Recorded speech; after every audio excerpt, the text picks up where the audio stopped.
1 साल में 10 सीटें आई, उप मुख्यमंत्री बन गए, सत्ता में मुख्य हिस्सेदार हैं आप, बिल्कुल ताकतवर हैं आप, और फिर सारे नेताओं का छोड़कर चले जाना। कुछ नहीं होता, ये चलता रहता है।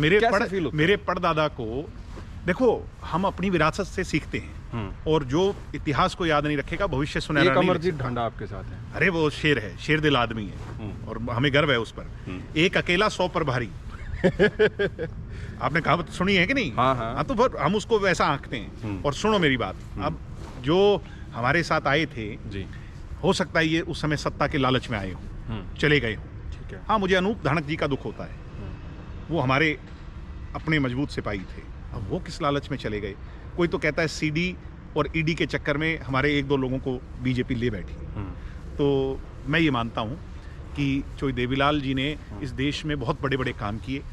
उन्होंने पेंशन लागू की, किसानों का कर्जा माफ़ किया, जच्चा बच्चा चलाई, दलितों को चौपाल दी।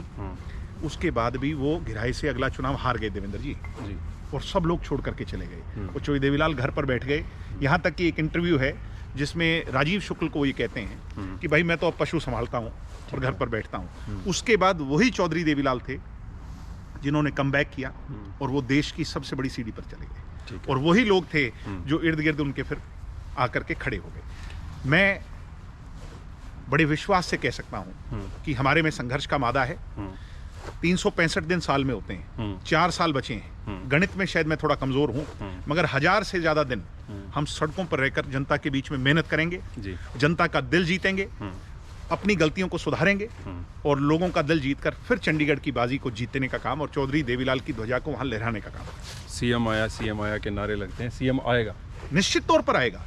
ये आप एक बात माने कि धुर विरोधी भी ये कहता है कि आज नहीं तो कल ये छोरा बनेगा जरूर। ठीक है, अब वो कब होगा वो हमारी मेहनत पर है। अगर हम इतने हिम्मती होंगे तो उसको 29 के अंदर जो है ना कामयाब करने का काम करेंगे।